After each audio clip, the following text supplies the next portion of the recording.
NBS Happening Now.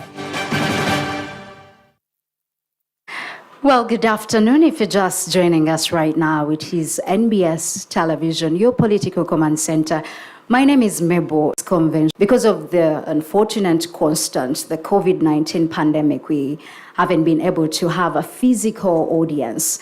But big thank you to Next Conference Center for hosting the Human Rights Convention Agenda 2020. This convention usually brings together stakeholders and development partners in conversation about the emerging issues of human rights within the country. And this year's convention, which is a two-day event, so this is the opening day or first day of the Human Rights Convention Agenda 2020. The second day is tomorrow, and it will start at the same time. Now, it is themed around gendered political violence, women in the political arena. It is organized by Chapter 4 Uganda with, of course, its partners, Diakonia, Akina Mama wa Africa, and the African Institute for Investigative Journalism.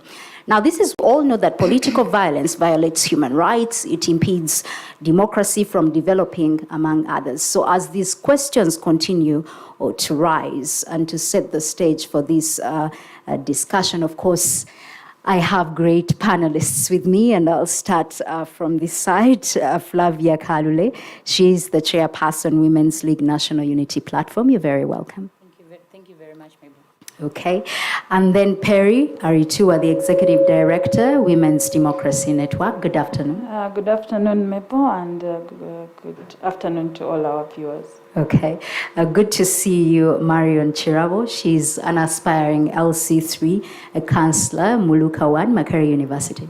I'm happy to be here, Mebo, and good afternoon to all our viewers. Okay. A feminist journalist, Jacky Kemigisa. Good afternoon. Good afternoon to you, and glad to be here. Okay. Known to new face on television, Sarah Bireete, the executive director, Center for Constitutional Governance. You're welcome. Thank you, Mebo, and good afternoon, viewers. Okay, so before we start our discussion, to draw us into perspective, let's welcome Sarah Kihika, the board member, Chapter 4 Uganda, to give us opening remarks that will set the agenda for this two-day Human Rights Convention Agenda 2020.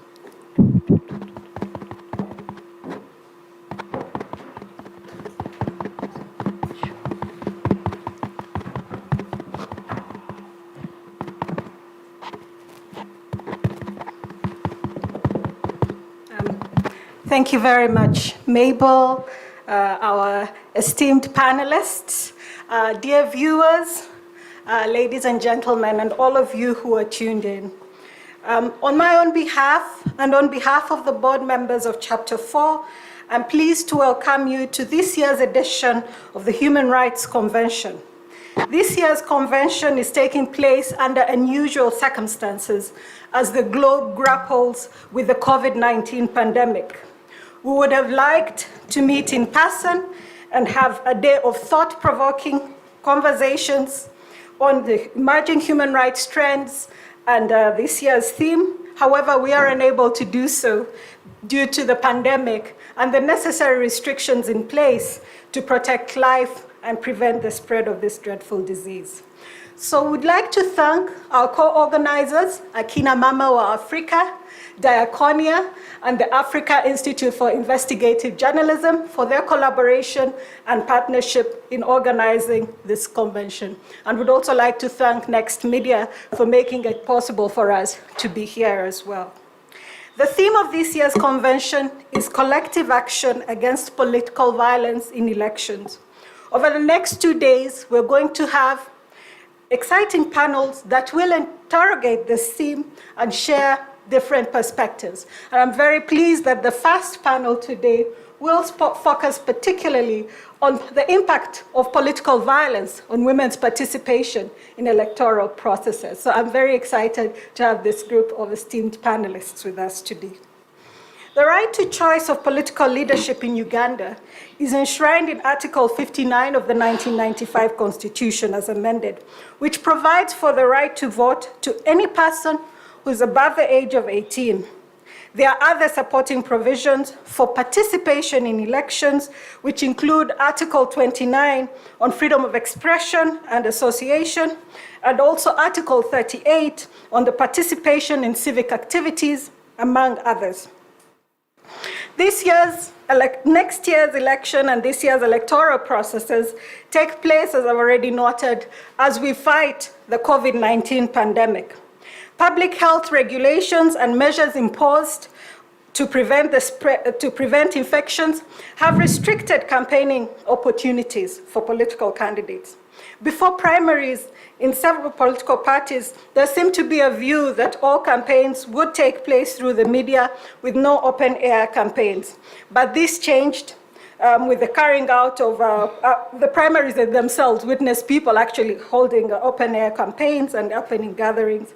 But after the primaries, there seemed again to go back to the perception that we will have virtual campaigns or media campaigns. But this, as we have seen, is in contrast with the realities of on the ground, and I believe the panels over the next 3 days will assess the viability of this approach. We know that elections often increase tensions and social conflicts in Uganda. These tensions have been exacerbated this year by the selective enforcement of the COVID-19 regulations to curtail the rights of political candidates.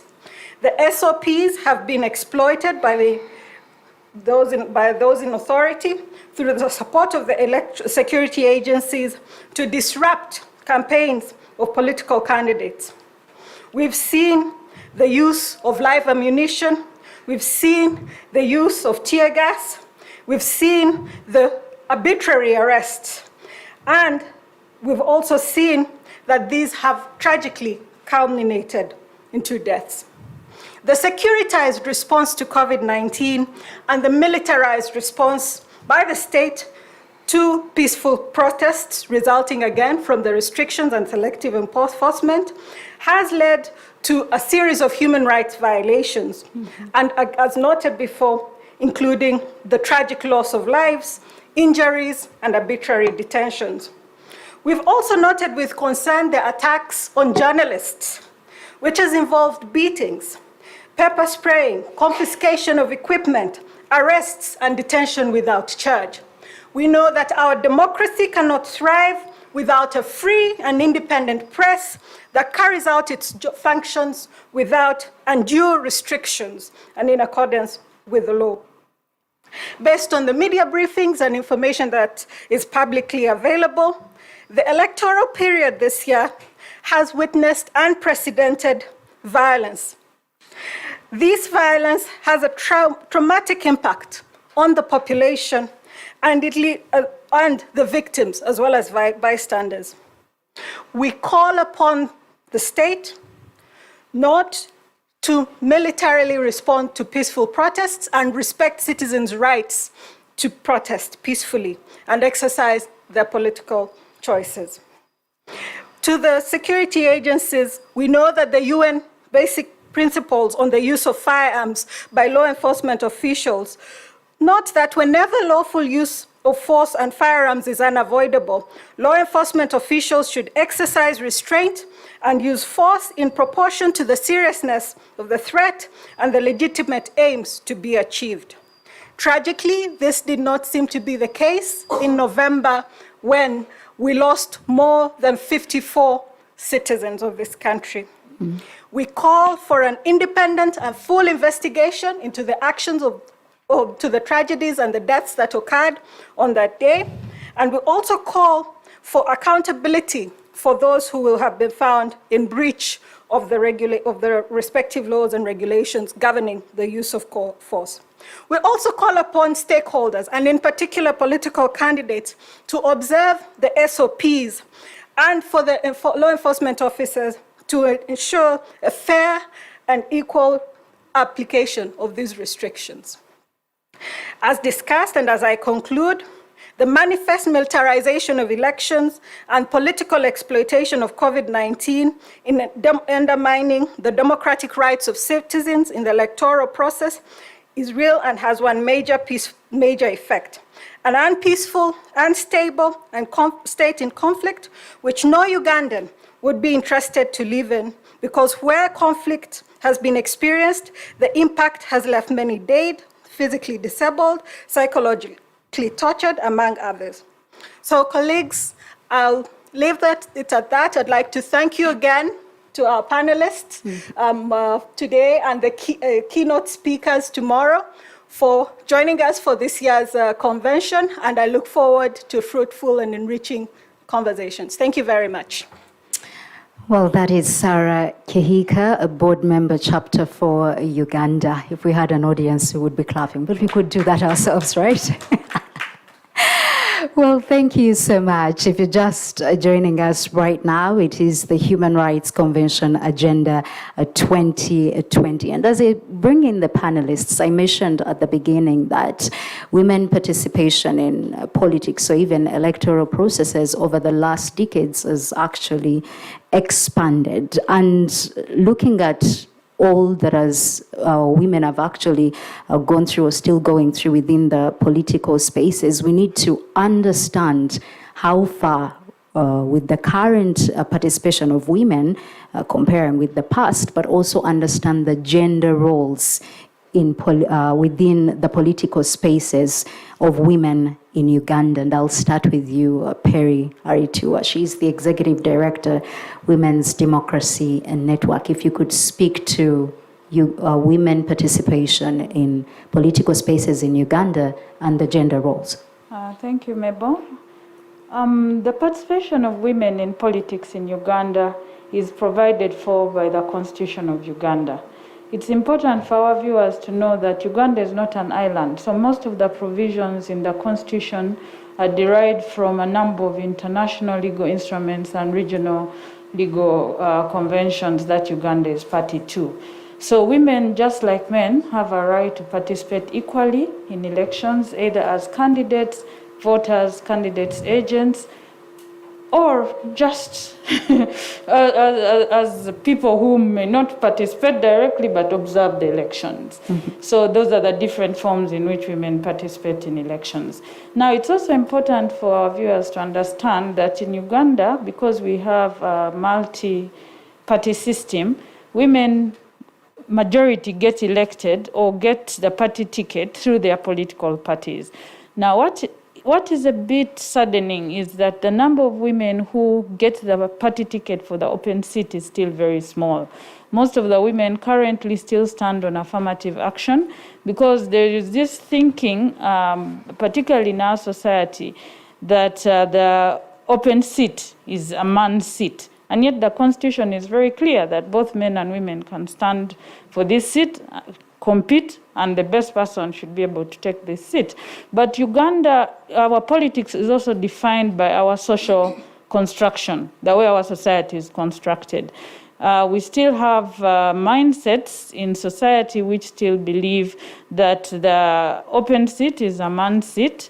So you find even when it comes to the political parties, they think that men will win that seat if they are given the party ticket. It's really a mindset, because we have seen that there are some women, even in this 10th parliament, who are on the open seat. I think they're slightly over 19, but it's not been easy for many of them. And as this election is unfolding, we are just seeing the same, I call them monsters, which keep coming back and making the society not understand that when we look at women, when we look at leadership, it should be about anyone who can transform society, regardless of whether you're female or male, because when you go into those positions of decision making, the expectation from the voters is that you'll be able to prioritize the issues that should be able to transform their lives, and that you'll be an effective public speaker, you'll be a good lobbyist, you'll be able to network, and that at the end of the day, the issues that affect them, either in their social lives, including the health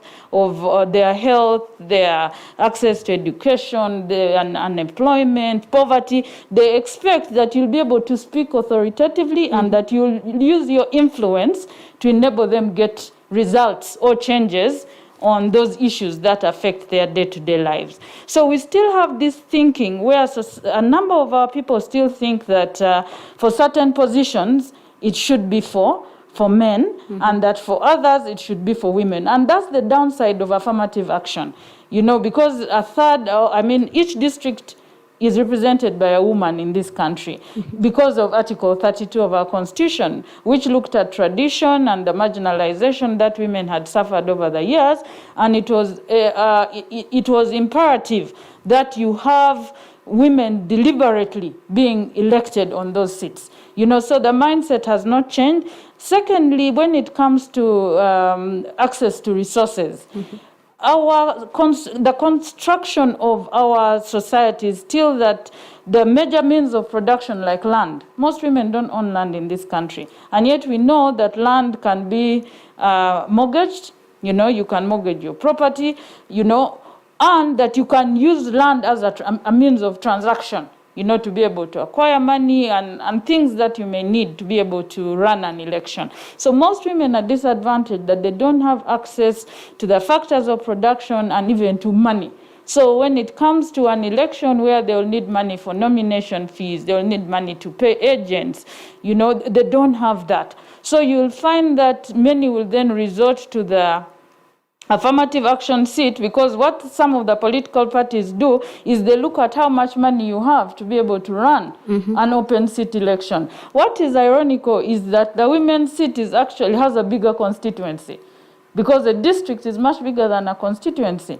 But because the competition for the open seats at times is very, it's a bit difficult. You find most parties will say, no, you go to the affirmative action seat. So that has been a disadvantage. When it comes to voters, we have had women being told whom to vote for. You imagine someone who is above 18 and they're telling you, you vote for candidate A and not candidate B. As if women don't have a mind of their own. So we still have a society where some people still treat women like children. Because it's children whom at times you'll say, maybe this is good for you. But an adult woman, really, in 2020, it's important that society understands that women have a right to make a decision on their own. Now, what sadly has resulted is that at times when women make a decision, which in the perspective of men or some men is not favorable to them, then it leads to violence. One of the things I must tell you, as people who are observing, as we're observing the election process in this country, and women in some areas are a bit scared because some of the youth are telling them, we usually know how you vote. So this time, if you don't vote our way, you're going to see, So it's a threat. That is an open threat, So women at times find themselves not being able to make a decision because they are fearful of the implications of those decisions. Then when it comes to the time to listen to these candidates' meetings and the issues, women at times are so preoccupied. You have your domestic chores, maybe you have community roles, so by the time you even want to go for this meeting, there's no time.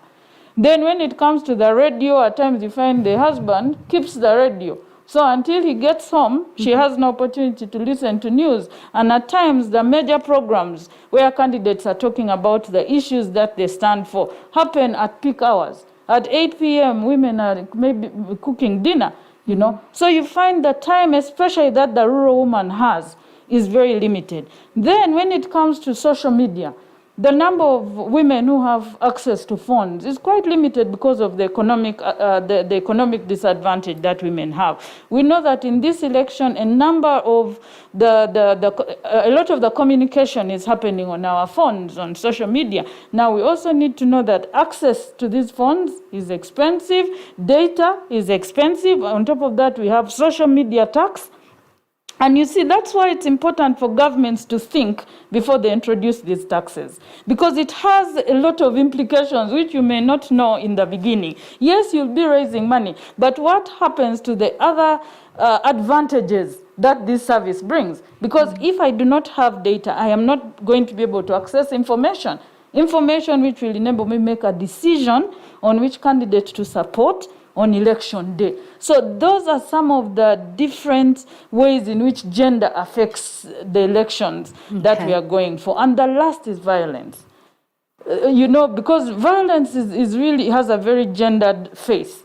So you'll find when it comes to like the events that transpired just a few weeks ago, many women were very scared. And Now, it's- remember, some of those women who lost children are candidates.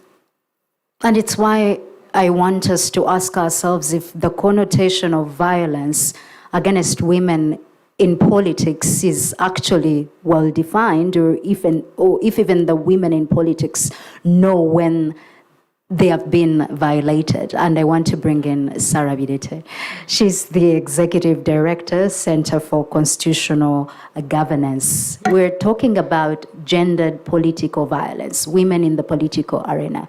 How is political violence gendered, if I should use that word again, as you draw us into the different forms of political violence, yes, against women in the political arena? Thank you very much, Mabel. Building on what Perry has said, the events of 18th and 19th November, which led to, I think, 68 documented deaths, and so many people, in detention centers, so many people tortured in hospitals. We are very, very unfortunate. But also I want to underscore the fact that this election campaign has been highly violent, building on the violence that started with lockdown under the guise of preventing COVID. During lockdown, we experienced a lot of human rights violations. A lot of people who wanted to access medical care were beaten in broad daylight by security forces, under the guise of preventing COVID, as if COVID is the only killer, not even killer disease, because we have people dying of accidents, we have people dying of state violence, like we saw on 18th and 19th November. We have other killer diseases, malaria still being the highest, even above COVID in Africa. So when you come to the 9 months of COVID pandemic in Uganda, we have a total of 256 documented deaths as per Ministry of Health. We know that the death could be more, especially people who are not dying in hospitals. But if you compare the 68 deaths in 2 days under the guise of preventing COVID and observing SOPs by the state in a bid to prevent COVID, if 256 people have died in 9 months, does it make sense to kill 68 people in 2 days that you're preventing COVID? Really? And then, to make matters worse, when many people who died were youth. So we have a situation of grieving mothers, we have a situation of grieving sisters and other grieving relatives. So to make matters worse, you see a head of state coming to address a nation of violence, and then he says casually that we shall compensate the victims, as if any mother goes to a labor ward to produce a child only to be compensated with a ransom after their death. So we want justice for this death. We want proper investigations. We want people who caused death to be punished, and they should leave the security forces because they are not fit to keep law and order. The first function of Uganda Police Force in the Constitution is to save lives. Law and order is second. So if you have the police geared towards killing people under the guise of, they are shooting criminals, yet in our laws, nobody has a right to kill unless that sentence is confirmed by a Supreme Court. So if our security forces cannot save lives as a priority, cannot apprehend criminals and make sure they are punished according to the rule of law and principles of rule of law, then they have no duty putting on the citizens' uniform that they wear every day and abuse while torturing people. So coming from that background, this violence threatens women participation. And I know a lot of women could be thinking that they might not even turn up to vote, including other citizens who think this election is a fraud and they should not even participate because all principles of a free and fair election have been violated. And maybe we need to go back to a drawing board. It is not too late to postpone this election. It is not. Because governance is for people who are alive. I've never seen a governance process being prepared for dead people. We have a spike in COVID. As per yesterday's statistics, the COVID figures are worrying, 1,119 in a day. Just in the 3 days of this week, today being excluded, we have jumped from 601 infections, 709 infections, and 1,199.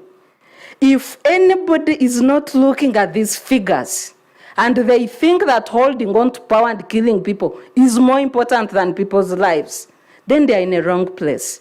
I think we need to go back to a drawing board, look at these statistics, and also underscore the fact that, contrary to what has been paraded, the Constitution has provisions for postponing elections. It has provisions under Article 110 and under Article 105 of the Constitution, subject to a declaration of a state of emergency. It's not too late. So when you go to gender participation and violence, women do not want violence, even in their smallest spheres of engagement. Even if it is a relationship of two people, violence is a deterrent to anything to do with engagement of women. Our nature, physically, we are not violent. Two, the masculinity being paraded in elections is outdated.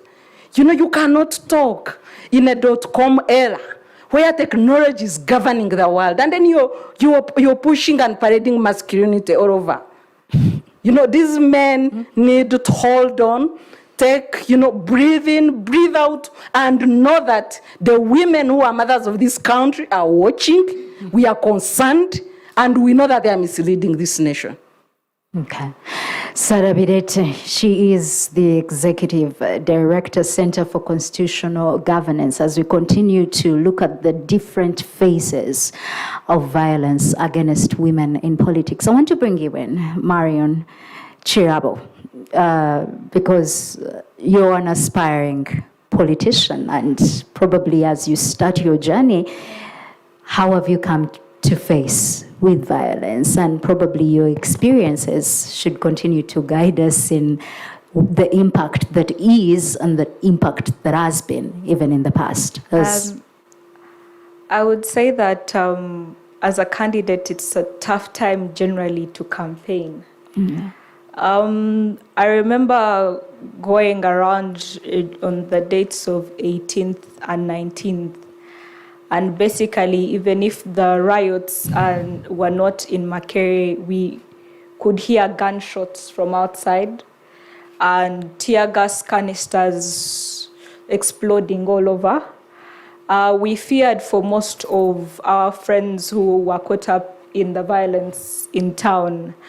And basically, whoever I would call, because either way the campaign season was on, and irrespective of the fact that this was going on outside, we were obligated to keep on moving in this abnormal and absurd situation. So you would call the voters, and they'll be like, really, basically, this is not, I would call to just check on them. And you could really sense the fear in their voices. I don't even know if I'll be able to show up for your election because I basically I'm not well. Most of them kept on telling me I'm not well, psychologically I'm not well. I just want to stay at home and close the whole world out. Like I don't want to watch the television anymore because the scenes are gruesome. All I want to be is with my family and know that it's safe. And that's all they could say. And to me as a candidate, it was, I kept on thinking, okay, what's the use of all this? Of course, the main objective for this election is to choose good leaders who can make the lives of people better. And here I am in this situation, and really I had no idea how I could help these people. The gendered part was that of course, as the panelists have said, the images of seeing people losing their lives, especially women losing their sons and daughters. There were women who actually, mothers who were injured during this process. A lot of them crippled, and yet they are breadwinners. And one woman kept on saying, okay, then what becomes of me and my children? And basically for her, what she was doing, she was in town. She basically was going about her business when someone just decided that it was okay for them to shoot live bullets into the crowd. And that's how basically she became immobile, like she was crippled in that way. There were also scenes that to me was so telling. And I will say that these are not the first times that we have seen some of these scenes. Mm-hmm. I saw a woman really assessing, okay. And to me, it was the most vivid picture that came out to me, because she was assessing, but kept on telling her to remove her shirt. And she was assessing, I'm in a violent situation, irrespective of if the cameras and perhaps national television will see me in my bra, I'm going to take off this shirt. It took me to the scene of 2015 when police manhandled an FDC candidate, stripped her naked. So these scenes keep on reoccurring every electoral year. And every electoral year, we seem to be defenseless against preventing this from occurring. Mm-hmm. I would also want to talk about other occurring forms of violence that women face. Every election, there is the aspect of the sexual violence that comes up. And I would also want to think that the example I've just previously given is also an example of sexual violence. You're stripping someone naked, you're humiliating them in front of the nation. And how would you think that person, psychologically, the torment is too much? That's why you'll see that most of the, after that incident, she would shy away from politics and be like, that humiliation that I went through, mm-hmm. Why would I participate in this process in the first place? And mostly I want to say that, okay, at least the scenes that I've seen, it's mostly women who go through these types of violence specifically. Sexual violence in the fact that as an aspiring candidate, the COVID times also bring their own deep challenges, especially economically. Most women are very vulnerable in this situation, especially political candidates. We had a lockdown that lasted over, 5 to 6 months. We were not working. Most of us were at home. So basically we get into this election and we have nothing. That makes us very vulnerable. And you would find that for most of these candidates, they keep on getting sexual advances. I can help you in your campaign if you give me something for something. I have personally experienced it, I would say. There is also the fact of the vote. When you are, for most female candidates, when you're going out there to ask for the vote, mm-hmm. Then it becomes very vivid to you that unlike your male counterparts, you have much more that the voter will like apart from your ideas and maybe what you have to offer, the other things you have to offer. Mm-hmm. I would also say that the things that stand out for me as a woman in this particular electoral season was the fact of identity, on who I am as a woman.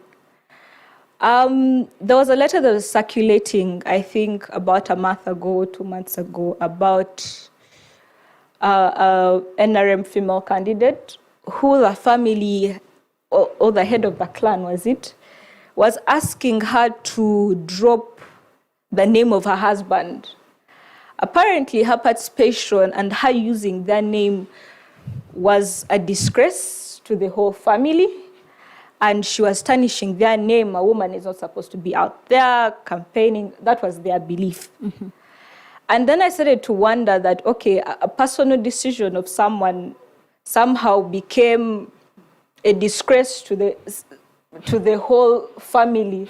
My identity somehow, okay, a personal decision that I made, I mean, I'm going to be in office alone, I'm going to ask for the votes alone, I'm going to campaign alone, and suddenly, because I took on my husband's name, suddenly, my identity then becomes fused with my community, it becomes fused with my clan. I cannot suddenly make decisions on my own. I think it also goes to what Perry was saying, the fact that you then become a child as a woman, you're supposed to be, your decisions are dictated by what society thinks that you should be, not really your own personal desires and ambitions are put to the side. You need to think about everyone else. And for me, as women, that is a constant in the decisions that we make, even when it comes to violence. That's why we stay away from violent situations. I am the breadwinner of the family. These people depend on me. This family depends on me. The clan depends on me. So there are certain things I cannot risk indulging in because I am a woman. So those, as a young woman joining politics, that has been my experience. You know, this is my first time, but I have all these things bombarded at me. This is the reality. Okay. Yes. And speaking of those limitations, for example, as I bring you in, Jacky, who then uplifts the woman? Because at the end of the day, if we take that later, for example, it came out through social media, and the comments or even reactions from the audience, were they in support of the woman to go forward, or actually were they just, throwing trash at her? As a feminist journalist, it's one thing, like Sarah Chihika mentioned in the opening remarks, that many journalists were actually assaulted, but it's also another as media on how we frame women in politics. And if you could give us that analysis of the current situation of how women are depicted in the media as they continue on this path. Thank you so much. I think that I like history, so I will take us back to colonial period of Uganda and how women were depicted. And I think since we're in a pandemic, it's very key to look at the syphilis epidemic that happened in the 1900s. So then the British colonizers were worried about their capital and worried about people dying off, but as well as the reproduction rate. So what happened then was a horrible public health campaign that included publicly stripping women to check them for syphilis symptoms. And this campaign that was then enforced by the British military police that was happening then, but they were also in bed with the chiefs who were helping to, arrest these women. So we have already a history where publicly shaming women and using their bodies as a tool of embarrassment and as a patriarchal tool, but also as a tool for violence, has already set precedent. But then again, you have institutions like the police, institutions like the army, security institutions whose very foundation was never to protect Black life. Their foundation was to protect capital and capital of the British. So you have these institutions then who, you have then this period of African elites who have taken over British colonizers simply picking up the tools of violence that were used to keep Black people in check and then simply copying and pasting those to suit their respective needs. So when we talk about police violence, when we talk about the politicization of women's bodies, that isn't new. That has been at the very fabric of this colonial construct called Uganda. So, and then when we push it further to talk about women's participation and how media frames women, I will then again go back to history. So if you looked at the Idi Amin era, and an interesting book by Chiemba that is on Henry Chiemba talks about the appointment of Princess Bagaya. And she was the first woman to be appointed as foreign minister but under Idi Amin, and the only woman in his cabinet. And she lasted only 8 months. But when she was fired, she was fired on national radio. Idi Amin essentially went on radio to say that she was being fired for being indecent. And Chiemba goes in that book, he talks, extensively about like what, political speak now encompasses as sexual violence. That just like the sexual assault, the harassment that Idi Amin had, that continued to subject her to as the only woman. And then to make matters worse, again to look at media framing, because media is being used here as a tool, not only to publicly shame women, but essentially to slut shame the first woman in that cabinet. So there's already a political message that is going out there to any woman who is interested in political office. That's number one. But number two, Princess Bagaya was a model. So the Voice of Uganda, that the newspaper then published her modeling agency pictures that depicted her, of course, like models in bikini, or to further shame her and embarrass her as a minister who has been fired from political office, but as well as the indecent woman who was caught having, or quote unquote, the publication then read that she was making love to a white man in Paris, in the bathrooms. So we already have like a whole precedent that from the get-go, women's participation in elective politics, but at the same time, the politicization of the naked body is already happening. So we have those foundations that then we push forward to now. So in the last election, the 2016 election, I did cover that election.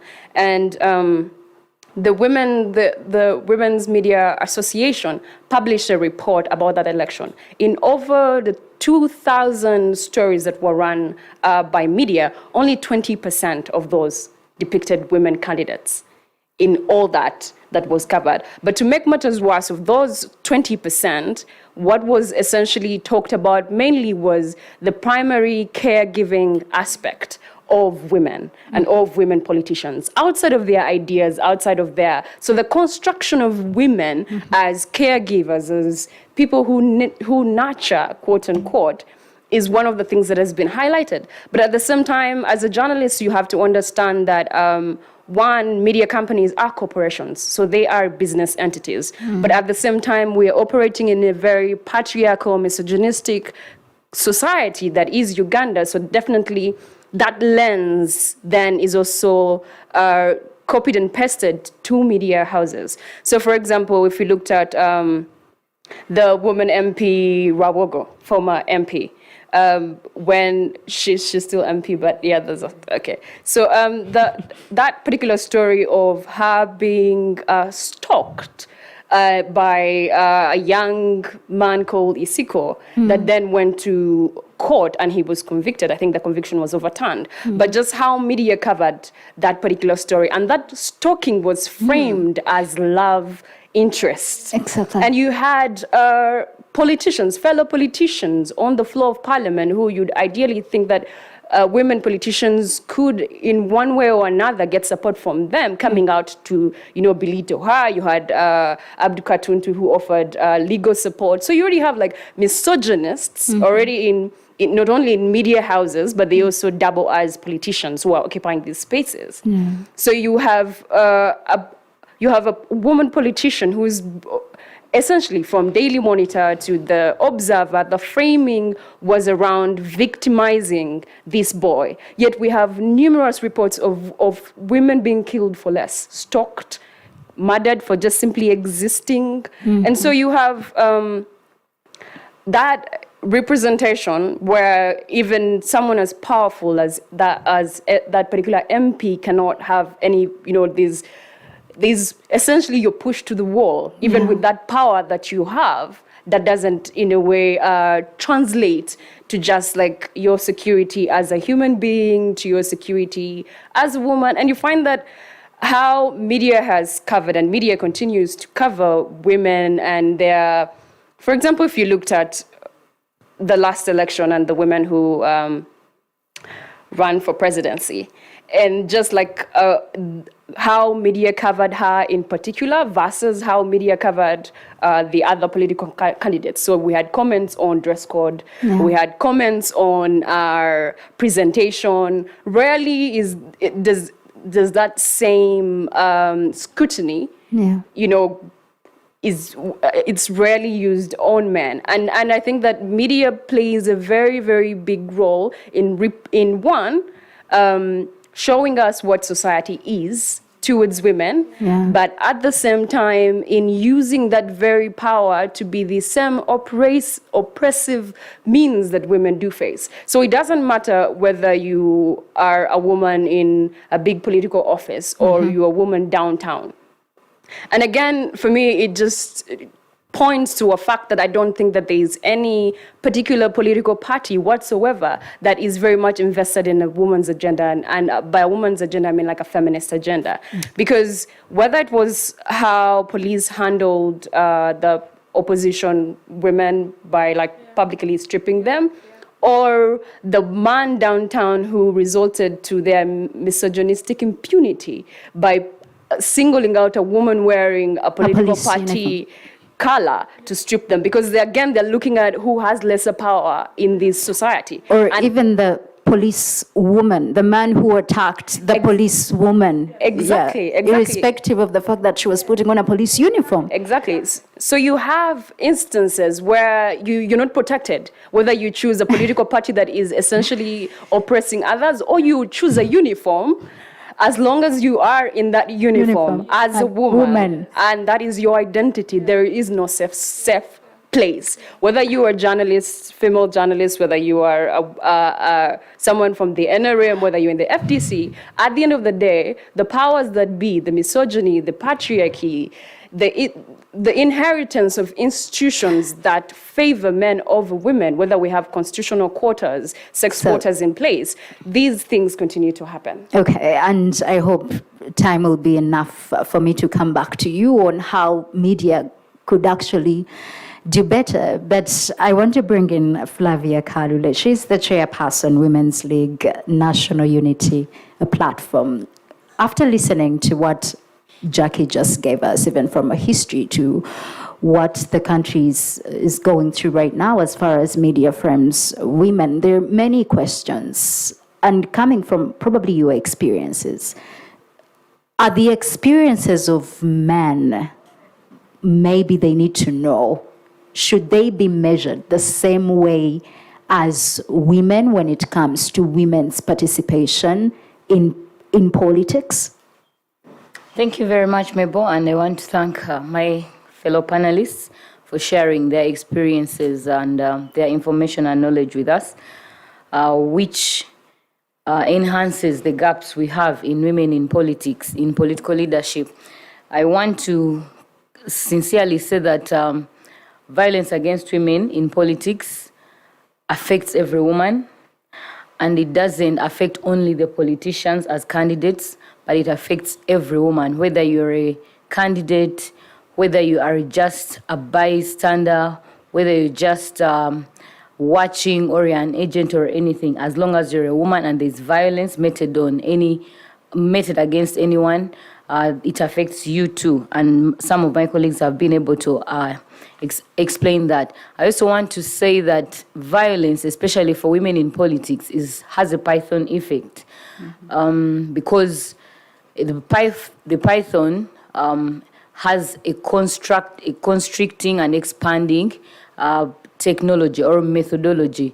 So in politics, we have the political spaces that expand to bring in more women, that are open for more women's participation, but at the same time, when you join these spaces, they suffocate you because of the various aspects, the various things that they take you through, the various challenges, the various limitations that you meet in there. So you end up wanting to leave, and yet you cannot disentangle yourself from this whole process because you're so caught up in it that you can't just throw in the towel. However, I have seen, I have had, and I have also interacted with lots of women, and I have also experienced some of these issues that are extremely violent towards women in politics. For example, when I was coming here, I came from Kasanda district today. I'm contesting as a woman MP that side. But I just spoke with 3 women, and I visited them and saw them personally that were affected by the violent nature of politics. The time when Honorable Robert Kyagulanyi Ssentamu came to Kasanda district, because the state deployed so much security. You know, sometimes people believe violence it has to be physical only. But the largest percentage of violence meted against women in politics is emotional, it's psychological. So now 2 of these women were participating. We are going to see where Kyagulanyi was. And because the border guys carrying them met the police agents, the police that was heavily deployed on the roads, the guys, of course they were young guys, they feared to move ahead. So because they feared to move ahead, they stopped suddenly. And when they stopped suddenly, they actually, 2 of them stopped suddenly, and the women fell off the borders. But one just rode his motorbike straight into a bush, just to avoid the security agencies that were in front. And some of them got their hands broken, some of them got their limbs broken, and I just checked on them, and so you can see that these were people who were innocently going to listen to Kyagulanyi's message, but because psychologically, right now in Uganda, when you come face to face with security agents, whether they are peaceful or not, you get so intimidated that you end up getting so tortured, and that may cause you to do something that will then bear physical impact on you. So there are so many ways on how women are facing violence in here. I have been addressing and have been looking at women. A younger woman who came to me during COVID, we are talking about COVID and how it impacted, the violence in there affected women greatly in politics. I have a young woman who has been heavily abused, beaten, but also emotionally tortured during the lockdown, but is in this violent relationship because she says, because society has forced us as women to be looked at as sexual objects, but also because society has attached your relationship status to the positions you're contesting for. So many women are forced to stay in violent relationships just for the sake of contesting.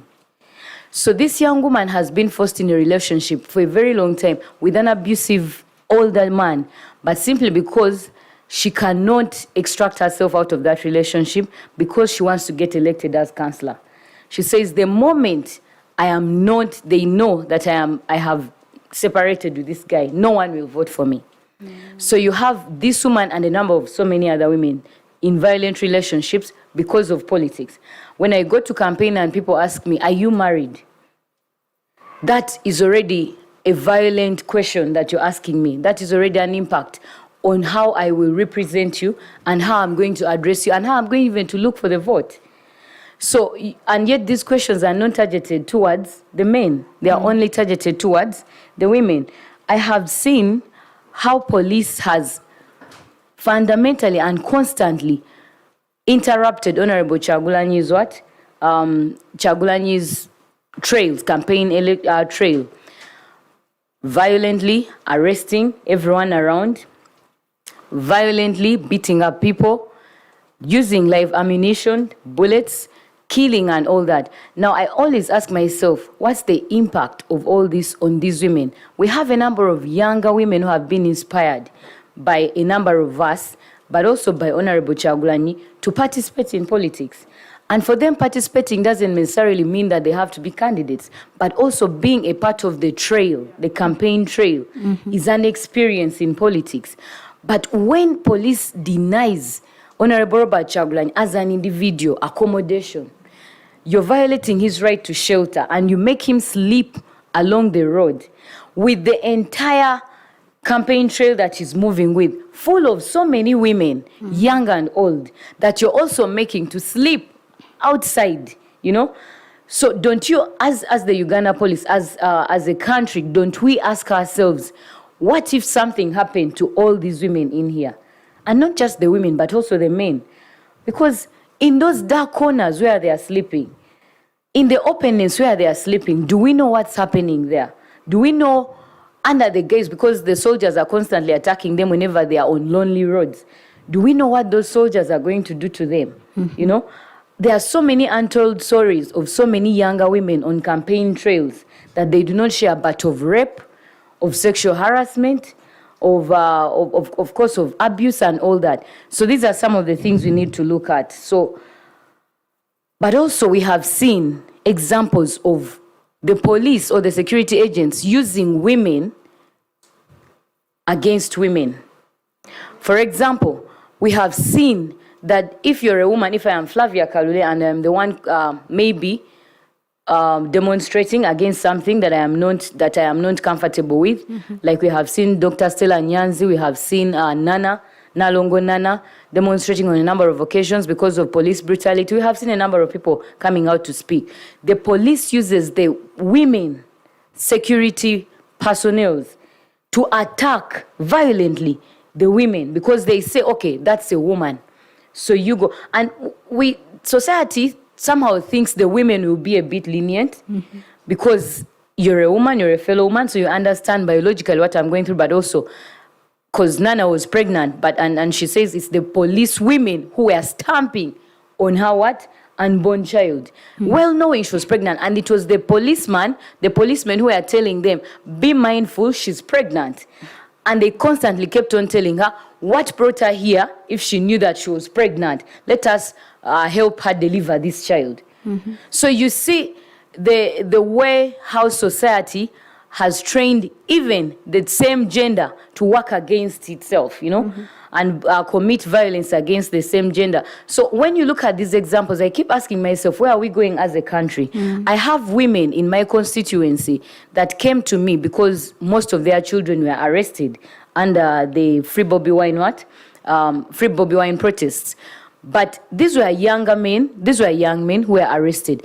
And it's the mothers who come to me crying out for help, seeking for help and wondering what they are going to do because these are their children, like Sarah was saying. So as a country, you think you are you're punishing someone who is politically inactive or engaging, but you're punishing a whole line, you're punishing a whole community, you're punishing a whole family.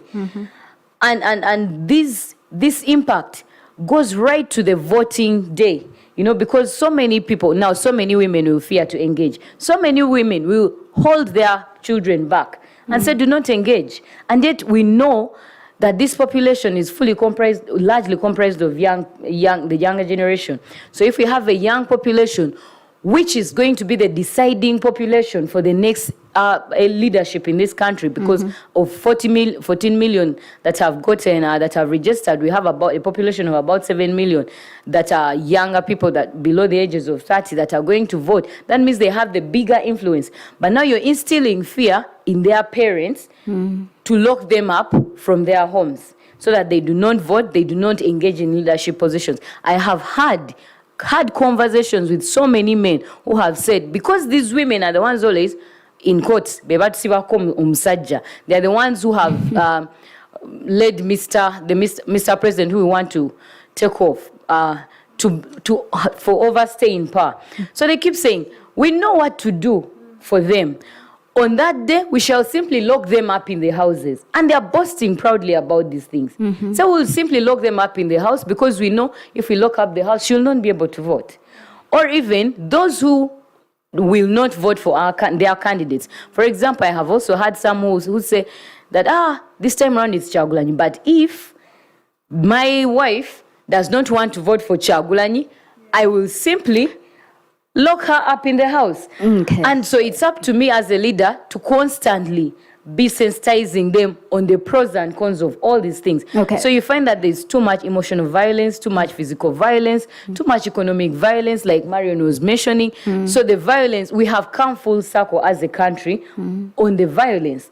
And now there's no there's a very thin line between where we end with the violence and where we start, and how we can heal this country from all this. So after having seen all that, you simply have to keep the people's hope alive. You simply have to encourage people so that they are not as intimidated as they seem to be. Of course, the constant talk as well, the verbal violence by, Honorable Tafiri just came out recently and said, we did not fight to hand over power to civilians. Of course, just that verbal, communication is also causing a lot of worry and emotional torture for so many women who are worried that, okay, if we are not ready to hand over power, even through an election, which we are trying so hard to have as peaceful as possible as the NUP, then what happens to the future of this country? Exactly. And she spoke of sensitization. Perry, I want to come back to you.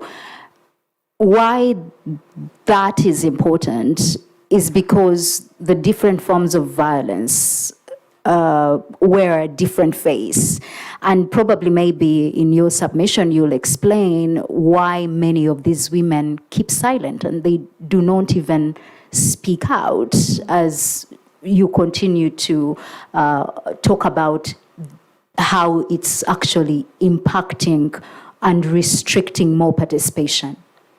Thank you, Mabel. The framers of the Constitution were very wise when they included Article 29 of the Constitution.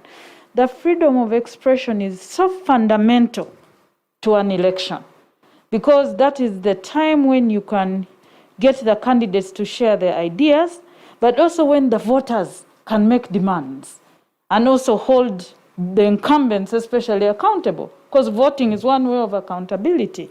Now, when you have a state like ours where people do wrong things and just get away with it, in law it's impunity, So you find both men and women, young and old, begin to struggle.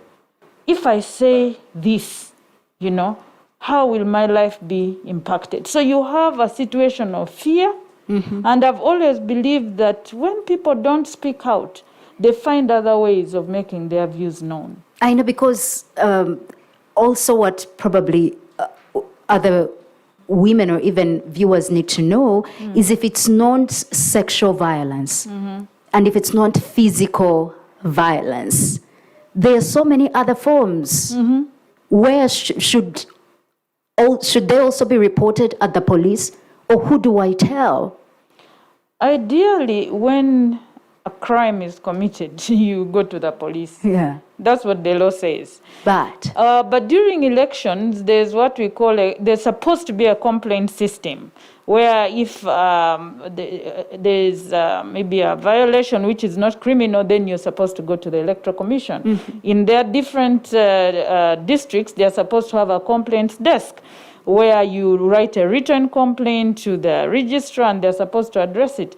Now, the thing is, and it will be interesting to hear from the candidates here, how many of them have used these methods, whether this system even works. Those for me are the questions.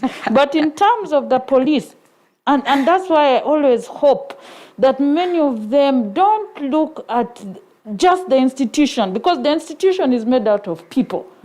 How they behave has a very big impact on how Ugandans respond. So if I know that so-and-so is about to commit a crime, but I'm not very certain that the justice will be served, I'll keep quiet, So that's why it's important for the police to really be professional in the way they perform their mandate as provided for in the Constitution, so that you have a population which feels confident that if I say something, I will not be penalized. Or if I hear that a crime is going to be committed, I'll go to the police and the right procedures will be followed. So at times Ugandans keep quiet because they are afraid that one, they will go and they may be locked up instead of the person who committed the crime, or they will be asked for money, or they will be told that you're actually an accomplice. So the police actually needs to deal with this problem so that we trust that whenever, people act in a way that may lead to either crime or, something that may breach the law, then they are confident that they will go to a police station and that the procedures will be followed and justice will be served at the end of the day. So that's why we have constantly said that we need to have officers who abuse the law being held accountable, because that then sends a message to the rest that you will not get away with crime, and that people will then regain the confidence to be able to report to the police. And maybe one of the things I must say is that the police cannot function without the population, because there are not many. A lot of the work that they do depends on a population. So that's what I wanted to say in that regard. Okay. And before I come to you, Marion, to find out if you've made use of for example, what exists in the Penal Code of the indecent assault, provision, I want to bring in Sarah Bireete to speak to the existing law, but also the gaps within that lack the gender perspective to actually protect women in the political arena against violence, because this violence has even accelerated given the new technologies, where I think you've seen different examples of where people bring different photographs of women aspirants, and they're not really talking about why they're standing for these elective positions, but they're discussing totally different things about what they look like or physical appearance, or you understand what I mean. So let's speak to the existing law, but then the gender perspective of it, that is lacking. Yeah, thank you very much, Mabel.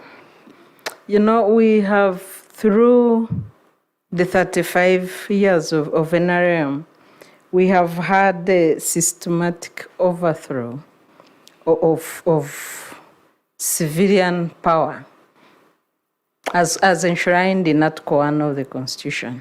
Because if you go back to Article 1 and the preamble of the Constitution, it says all power belongs to the people who will exercise their power in accordance with the provisions of this Constitution and in a situation where we have free and fair, regular, credible elections. The Supreme Court has on 3 occasions, under the 1995 Constitution alone, noted that we do not have free and fair elections in this country. So that alone checks Article 1 of the Constitution. So where do the state agencies derive their power from if we do not have free and fair elections in this country? Because that provision under Article 1 of the Constitution is not a charitable remark.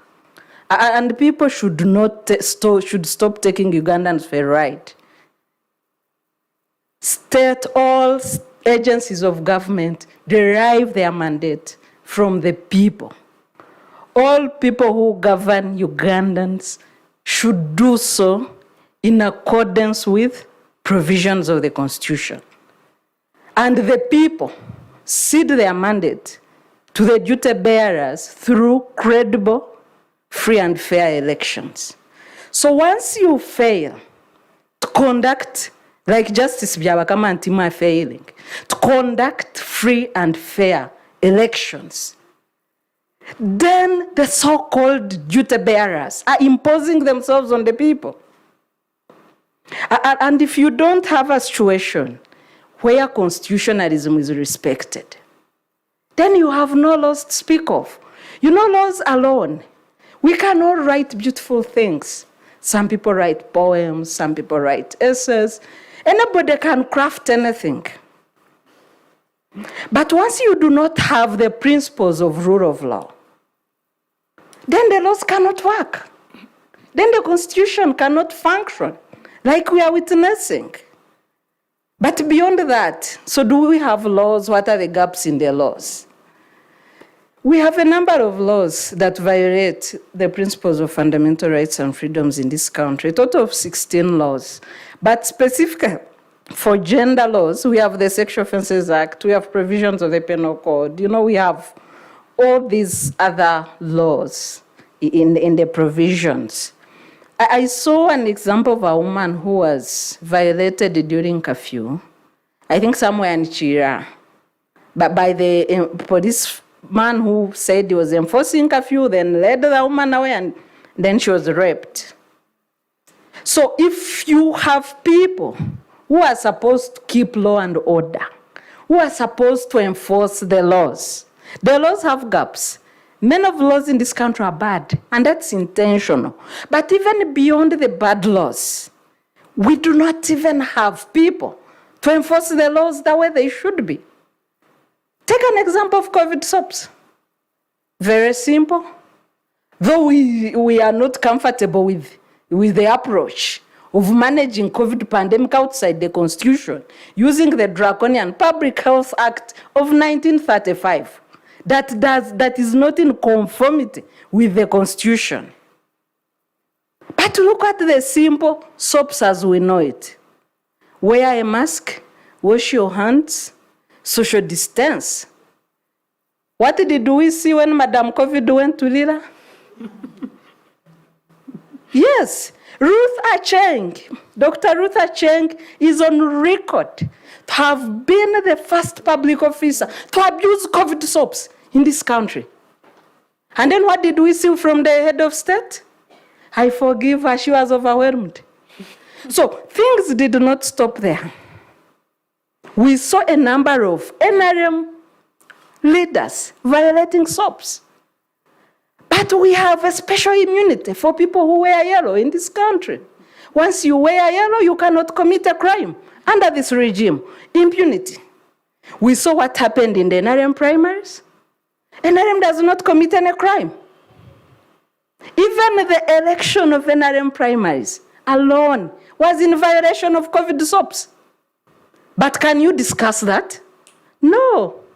Because the president determines what is illegal and what is not illegal. So the people who violate soaps are opposition, according to him. Look at his recent State of Nation address. He just said it is criminal. Anybody who violates soaps is a criminal. They are not leaders. Just his second day of the campaign trail, after that State of Nation address in Busia, he's addressing a gathering after opening a market. So was he a criminal or not? So these are the standards. This is the failure of constitutionalism and the principles of rule of law, which now makes the discussion on subsidiary law a narrative. If you cannot respect the Constitution, if you cannot respect equality before the law, if you cannot respect the principles of treating people the same way, and if you as duty bearers cannot respect the laws, maybe it does not make sense for me to discuss sections of the Sexual Offences Act or Penal Code Act that are not engendered. I wish to submit. No. And of course, I'll come to you, Jacky. I know time is against us and want us to go into call to action. Sarah is very angry, but of course it is understandable as why. So you gave us a really good history and of society and how it's very unfortunate, of course, but we hope that another Jacky Kemigisa, probably 20 years from now, 30 years, is actually not giving the same examples, still relating to the same society and how it depicted women or how the media did it then, and probably it would be a different story. So imagining that, how do we do better? That's interesting. I guess being a Ugandan born under the Museveni generation, and like someone online called them the Mpenkoni Brigade. I feel like my generation, we are suffering from a crisis of imagination that has been deliberate, because how do we see ourselves outside of the violence that is the state? How do you tell women who have faced domestic violence, or women who have been raped, or women who face all these kinds of violence to go to report to police when police has been voted for the last 5 years as the top number one human rights offender? So there's that. How do you go to these institutions, security institutions, whose very foundation has never been to protect Ugandans? So I would say that a way forward would be, one, to reimagine what security looks like outside of policing. But the concrete steps that we would take, one would be first to defund the police, defund security. We see how large chunks of money that are unaccounted for that go to these institutions. And defunding security isn't such a radical idea, considering there are very many other budget cuts that happen to the other institutions. So I think that that would be number one. But also in terms of the role that media has played over time, and I guess that role is in covering political candidates, and in particular covering President Museveni. And today actually is Human Rights Day. So that particular statement when Museveni was in upcountry, where he talked about the protests that led to the death of over 50 Ugandans being publicly financed by quote-unquote homosexuals. And politicians then, understanding the violence that comes with marginalized groups, whether those marginalized groups are women, whether those marginalized groups are queer people, or those marginalized groups are quote-unquote homosexuals. And then media then picking that message without necessarily doing the verification. Is that true? Is that not? Like, what role are we playing in accountability? But at the same time, these violent messages that are signaling to a certain section of the population that you could be violent because that person is considered a non-human or less than human. And we see that very language replicated, and without media in any way holding leaders accountable. So what happens when a subsection of Ugandans are called hooligans?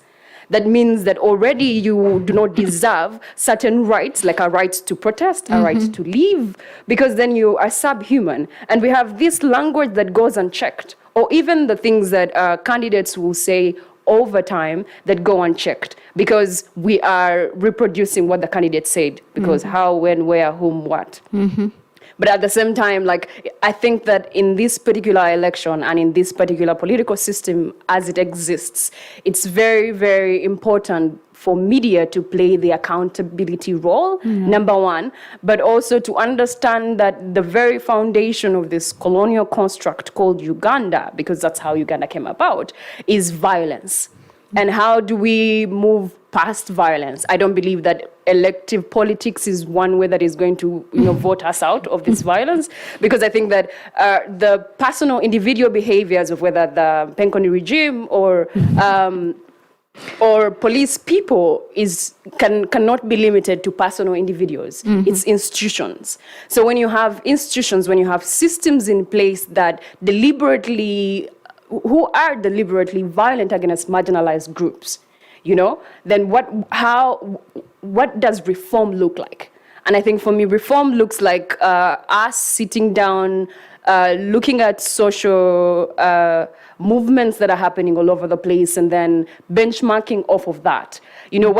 How does, interestingly, Dr. Flavia Kalule in When Hens Begin to Crawl, the book about women in elective politics, she speaks of politicians, female politicians who are sharing their stories about violence in an institution that is second, if you're being violated in parliament, what are the chances that, what chances does a market woman have?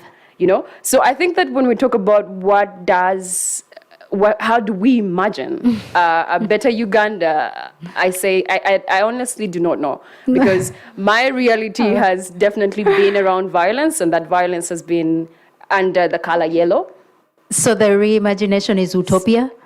Well, we can see that, but also, interestingly, in Afrofeminism and decolonization, Professor Tamale talks about reimagining the political system through our Ubuntu framework, where if I am because we are, and what that would look like going forward in looking at reforming institutions, if there's such a thing. So I think that there is maybe the idea would be for many younger Ugandans to focus more energy on simply imagining, because as Uganda is right now, we are at a crisis of imagination. No.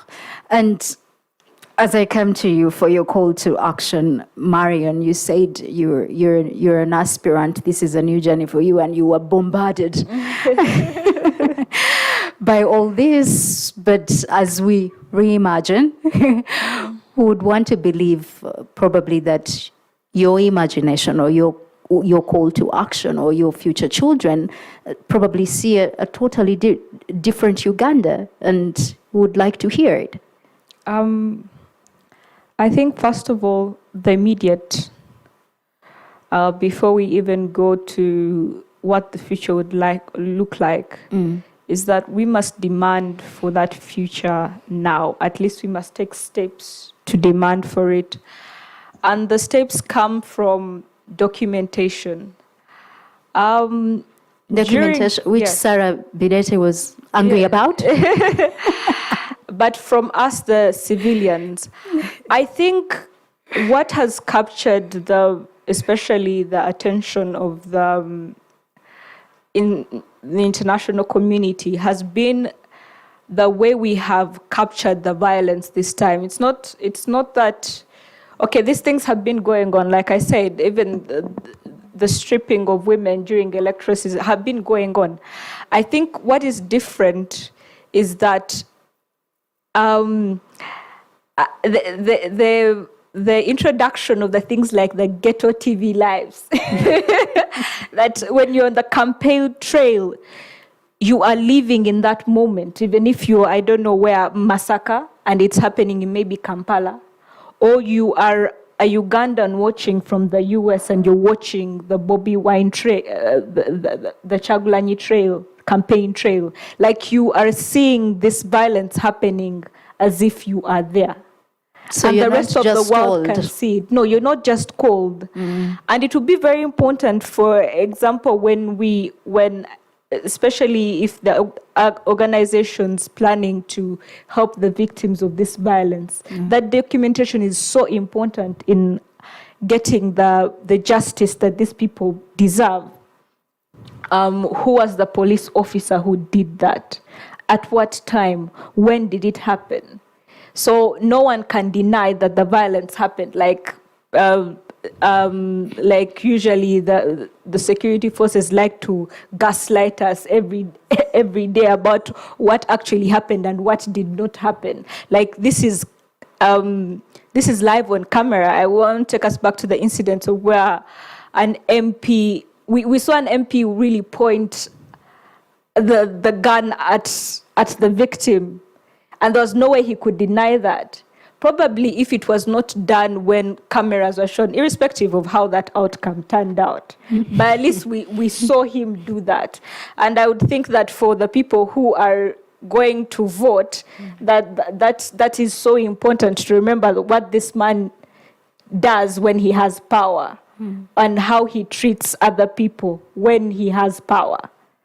So I think for now that what we can do as civilians is to document. Make sure wherever you are, and that was so important, especially in the cases for us. I would take an example of how I've been in the women's campaigns against sexual harassment. Documentation was so important for us, especially getting those lecturers asking for accountability, because just like on the national scene, there was that institutional protection that these powerful people have. And the only way you can take them down, and especially we're seeing in the Me Too movement, is if you have that documentation, you have a starting point. And that's the first thing for us, especially the young generation with smartphones, it's just a click of the button and we have everything we need. Going now to the utopia that we imagine, I think I would like to be optimistic and say that One thing I would love to say about the People Power movement that stands out for me is the agency of young people. I think the generation of our parents is gone, our grandparents is gone, and they have their own ideas of what peace looks like. You constantly hear them saying, we have peace, and in spite of the 50 plus people that keep on dying every electricity or more, those are just the ones that we have documented. It's peaceful, and and it's not as it was back in the Obote or Amin days. So for them, I wouldn't say they seem satisfied, but perhaps for them that is enough. So the hunger of the young people is what I would say is going to usher in that world that we want to create. The thing of saying, okay, this is not what I deserve more as a young person. I deserve a country or a government that gives me good health care, not ministers who see that whenever they're in poor health, because they can't use the bad hospitals I have, they go abroad and they don't care about me or what health facilities I'm going to receive. I deserve better education. I deserve a better transport system. I deserve an economy that works and where I can prosper. So that the agency of young people is what is going to usher in that utopia that we seek, the country, the Uganda we want to see. Okay. And I think as leaders of this generation, we need to tap into that. We need to see it grow. We need to see the youth movements grow. We need to support them. Yes. Okay. And I'll come to you, Perry. Your way forward, which could be immediate or utopia, or hoping that during the Human Rights Convention Agenda 2021, when we come back here, we can say that there were these particular changes that were immediate, and unfortunately you have only 2 minutes. Yeah, I think the short term is let's hold people accountable. Because our constitution is very clear on who should do what. So let's hold people accountable. Let's build public trust in a peaceful transfer of power.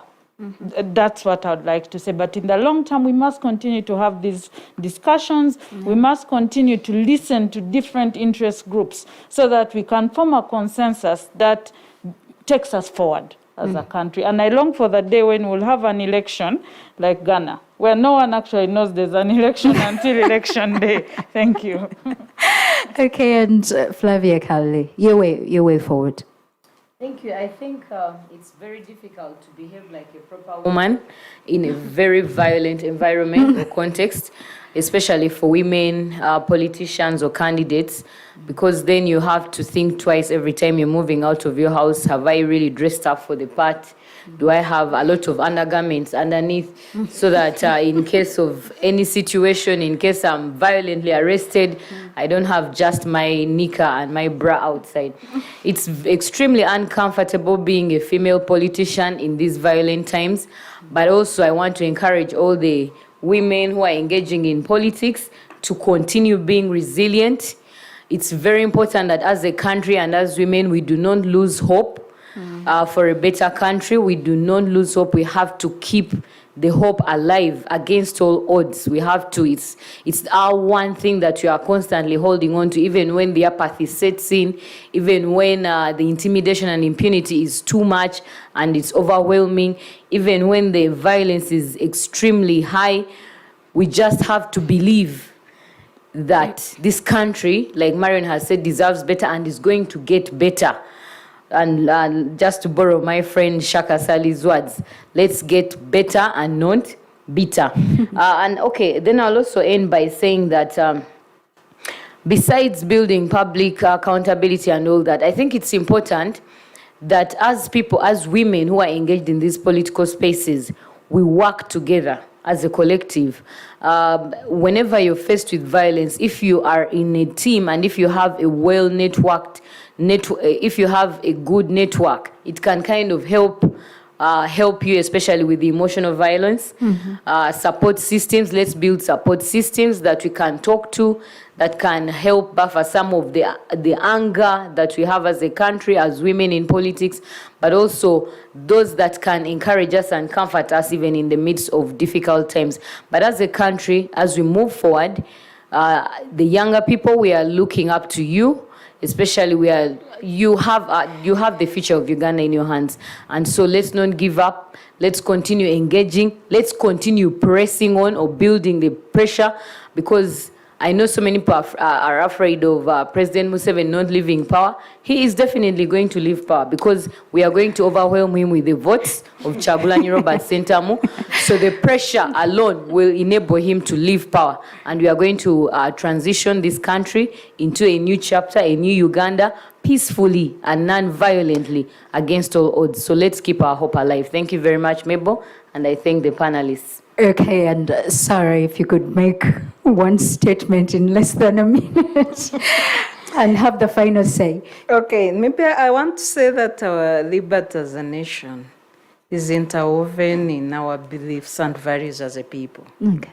And these beliefs cannot deliver justice unless they are premised on the rule of law, on principles of equality and equity, human dignity, and social justice.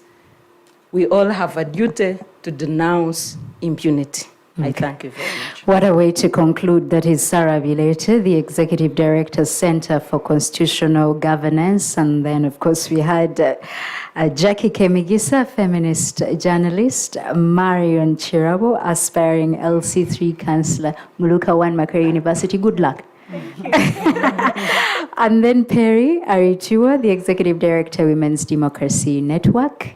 And finally, Flavia Kalule, she is the chairperson, Women's League National Unity Platform. And our topic today that opened the first day of the Human Rights Convention 2020 was on gendered political violence, women in the political arena. But this is not the end, because there's also tomorrow, which is day 2. And they're going to explore tracking violence, collecting evidence to hold the perpetrators accountable. It is the Human Rights Convention Human Rights Convention 2020. A big thank you to Chapter 4 Uganda, which has organized this event, and it takes place annually. And a big thank you to the partners, Akina Mama Africa, Diaconia, and African Center for Investigative Journalism. Okay, my name is Mebo Twegumiezake. Thank you so much for being, of course, part of day 1, and be sure to watch tomorrow for day 2, and of course it will start at exactly 2 p.m. Have a very good afternoon as normal programming continues.